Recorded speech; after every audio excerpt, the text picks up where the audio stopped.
Hi friends, இன்றைக்கி என்ன பார்க்க போகிறேன்னு பார்த்தீங்கன்னா ரொம்ப ஜூஸியான டேஸ்டான வீட்டிலேயே பண்ணுற பீஸா தான். இது வந்து வெயிட் லாஸ் பீஸாங்க. வீட்டிலே பண்ணலாம் வித்தவுட் ஃப்ளவர், அதாவது மாவு இல்லாமல் ஈஸ்ட் இல்லாமல் எதுவுமே இல்லாமல் ரொம்ப ஹெல்த்தியான ஒரு பீஸா வீட்டில் பண்ணுறது அப்படின்னு சொல்லித்தர பாருங்க.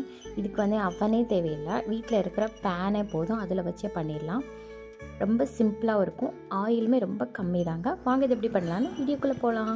பேனில் வந்து தேவையான அளவு ஒரு 1/2 டீஸ்பூனை விட கம்மியாக ஆலிவ் ஆயில் ஊற்றிக்கிறேன். அதுக்கப்புறம் நம்ம வெயிட் லாஸ்க்கு என்னென்ன தேவையான பொருளை பார்ப்போம் வாங்க. வெயிட் லாஸ் ரெசிபி தாங்க உங்களுக்கு சொல்லிக் கொடுக்க போகிறேன்.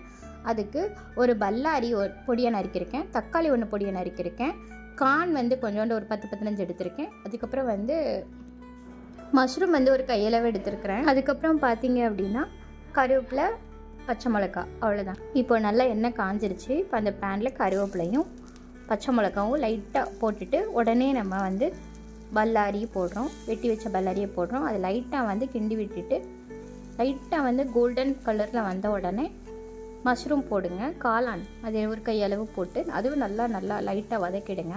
லைட்டாக வதக்கிட்டு அதுவும் லைட்டாக கோல்டன் ப்ரௌன் வந்த உடனே தக்காளியை ஒரு கையளவு தக்காளியை பொடியை நறுக்கிருக்கோம், அதையும் உள்ளே போட்டு நல்லா வதக்கிக்கோங்க. இதுக்கு நம்ம இத்தனைக்கான தான் நம்ம எண்ணெய் ஊற்றிருக்கோம், அதனால் பிரச்சனை இல்லை. இப்போ வந்து இஞ்சி பூண்டு பேஸ்ட்டு, அது கூட வந்து கொஞ்சோண்டு புதினா ஆட் பண்ணியிருக்கேன், அதனால தான் அது க்ரீனிஷாக இருக்குது. நல்லா கிண்டிட்டு நல்லா இஞ்சி பூண்டு பேஸ்ட்டு புதினா போட்டு பேஸ்ட்டு வந்து நல்லா வதங்கிறதுக்காக நம்ம என்ன பண்ணுறோன்னா மேரினேட் பண்ணிவிட்டு ஒரு மூடி வச்சிடறோம். அதுக்குள்ளே நம்ம வந்து ப்ரிப்பேர் பண்ண போகிறோம். 2 முட்டையை உடச்சி எடுத்துக்கோங்க. நான் 2 முட்டை எடுத்திருக்கேன், ஹோல் முட்டை எடுத்துக்கோங்க. நல்லா ஒரு பிளெண்டர் இருந்தால் பிளெண்ட் பண்ணிக்கலாம், அப்படி இல்லைன்னா நான் ஃபோர்க்கை வச்சே நான் பிளெண்ட் பண்ணுற மாதிரி நல்லா வந்து கிண்டி விட்டுருங்க. நல்லா வந்து கிண்டிடணும். இது கூட நம்ம என்ன சேர்க்க போகிறோன்னா இஞ்சி பூண்டு புதினா 3ஐயும் சேர்த்து போட்டு அரைச்சோம்ல அந்த பேஸ்ட்டில், அதில் ஒரு கொஞ்சோண்டு 1 ஸ்பூன் மட்டும் இதில் கலந்துட்டு உங்கள் வீட்டில் ஓட்ஸ் ஏதாவது இருந்துச்சுன்னா ஓட்ஸ், மசாலா ஓட்ஸோ இல்லை சாதாரண வெறும் ப்ளைன் ஓட்ஸ் இருந்தால் கூட அதை கூட அதில் ஆட் பண்ணிவிடுங்க. ஆட் பண்ணிட்டு அதில் நல்லா பீட் பண்ணி எடுத்துக்கோங்க. இப்போ பார்த்தீங்கன்னா சூப்பரான பேஸ் ரெடி ஆயிடுச்சு. இது தாங்க நம்ம பீஸா மாதிரி பண்ண போகிறதுக்கான பேஸ் இது. இப்போ நம்ம மேரினேட் நல்லா வெந்துருச்சு பாருங்கள், நல்லா தண்ணி விட்டு எண்ணெயெல்லாம் விட்டுருச்சு. இப்போ இதில் இந்த எக்கை வந்து நம்ம பீட் பண்ணி வச்சுருக்க எக்கை வந்து நம்ம போட போகிறோம். அதுக்கு முன்னாடி ஸ்பைஸியாக வேணும் அப்படின்றதுக்காக நான் சில்லி பவுடர் யூஸ் பண்ணுறேன். இல்லை அப்படின்னா நீங்கள் சோயா சாஸோ சில்லி சாஸோ யூஸ் பண்ணிக்கலாம். இப்போ நான் வந்து பீட் பண்ண எக்கை வந்து அதில் உள்ளே ஊற்ற போகிறேன். பாருங்கள், நம்ம நல்லா ஊற்றிட்டோம். ஆக்சுவலாக பீஸாவுக்கு வந்து நம்ம அவன்லேயே இல்லாமல் இந்த மாதிரி பேன்லேயே வச்சு செய்யலாங்க. பாருங்கள், ஆயில் எவ்வளோ கம்மியாக ஊற்றிருக்கோம், எல்லாம் ஊற்றிருக்கோம். நல்லா ஊற்றிட்டு நல்லா ஃபுல்லாக ஊற்றிட்டோம். ஃபுல்லாக வந்து நான் நல்லா வந்து தூக்கி எடுத்து விட்டுக்கிறேன். அதுக்கப்புறம் ஒரு ஃபோர்க்கை வச்சு லைட்டாக குத்தி விடுங்க, ஏன்னா அப்படின்னா தான் வந்து அடியிலையும் போகும் எக்கு. அப்படின்னு நல்லா குத்தி விட்டுக்கிறேன். குத்துனதுக்கப்புறம் இப்போ நம்ம வந்து ஒரு மறுபடியும் வந்து மூடி வச்சிருவோம். மூடி வச்சு ஒரு 2 to 3 மினிட்ஸில் வந்து நல்லா ரெடி ஆகிடுங்க. சூப்பராக ரெடி ஆகிடும். பாருங்கள், மேலே உங்களுக்கு சீஸ் எல்லாம் உங்கள் வீட்டில் இருந்துச்சுன்னா மேலே சீஸ் போட்டு மூடி வச்சுருங்க, இன்னும் செம்மையாக இருக்குங்க. அவ்வளோதான். பாருங்கள், மேலே இன்னும் கொஞ்சம் மேலே வந்து வாட்டரியாக இருக்குது, அது போகிற வரைக்கும் நான் இன்னும் கொஞ்சம் மூடி வைக்கிறேன்.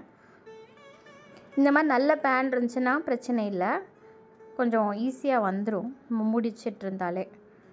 பாருங்கள், மேலே இருக்கிற இன்னும் அந்த வாட்டர் மாதிரி இருக்குல்ல முட்டை, அது இன்னும் வந்து வேகணுன்றதுக்காக முடிக்கேன். மேலே வந்து உங்களுக்கு பட்டர் இருந்துச்சுன்னா 1 ஸ்பூன் பட்டர் போட்டுக்கோங்க. இப்போ பாருங்கள், சூப்பராக வந்துட்டு இதை நான் வந்து தட்டில் மாற்றி சேஞ்ச் பண்ணி காமிக்கிறேன். செம்மையான பீஸா, கடையில் வாங்குகிற பீஸானுங்க பீஸா. இது வந்து வித்தவுட் ஃப்ளவர், மைதா கிடையாது, மாவு எந்த மாவு யூஸ் பண்ணல, நம்ம ஈஸ்ட் யூஸ் பண்ணல, எதுவுமே யூஸ் பண்ணாமல் அழகான வீட்லேயே. அதுவும் வெயிட் லாஸ் ட்ரை பண்ணுறவங்களுக்கு செம்மையாக. எண்ணெயும் பார்த்திங்கன்னா எவ்வளோ கம்மியாக நான் உங்களுக்கு யூஸ் பண்ணியிருக்கேன் பார்த்தீங்களா. பார்க்க பாருங்கள் எவ்வளோ நல்லா இருக்குன்னு. இதில் நீங்கள் வந்து வேக வச்ச சிக்கனை கூட நீங்கள் ஆட் பண்ணிக்கலாம். நான் வந்து காளான் ஆட் பண்ணேன் பார்த்தீங்களா, அதுக்கு பதில் வேக வச்ச குட்டி சிக்கன் பீசஸ் கூட நீங்கள் ஆட் பண்ணி நீங்கள் சாப்பிட்லாங்க. தேவையான அளவு ப்ரோட்டீனு, ஃபைபர் எல்லாமே கிடைக்கும். பாருங்கள், கட் பண்ணுறேன். இந்த மாதிரி டேஸ்டான பீஸா சாப்பிட்ருக்கவே மாட்டீங்க, அதுவும் ஹெல்த்தியான பீஸா சாப்பிட்ருக்க மாட்டீங்க. வீட்லேயே அவன் இல்லாமல் ஹெல்த்தியாக வெயிட் லாஸ் பண்ணுறதுக்கு ஈஸியாக, அதுவும் டேஸ்டியாக சாப்பிட்டுக்கிட்டே நம்ம வெயிட் லாஸ் பண்ணலாங்க.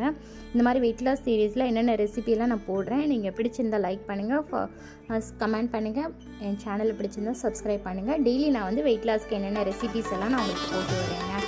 இந்த பீஸாவை நீங்கள் செஞ்சு பார்த்துட்டு கீழே இருக்க கமெண்ட் பாக்ஸில் கமெண்ட் பண்ணுங்கள். தேங்க்யூ ஃப்ரெண்ட்ஸ், பாய்.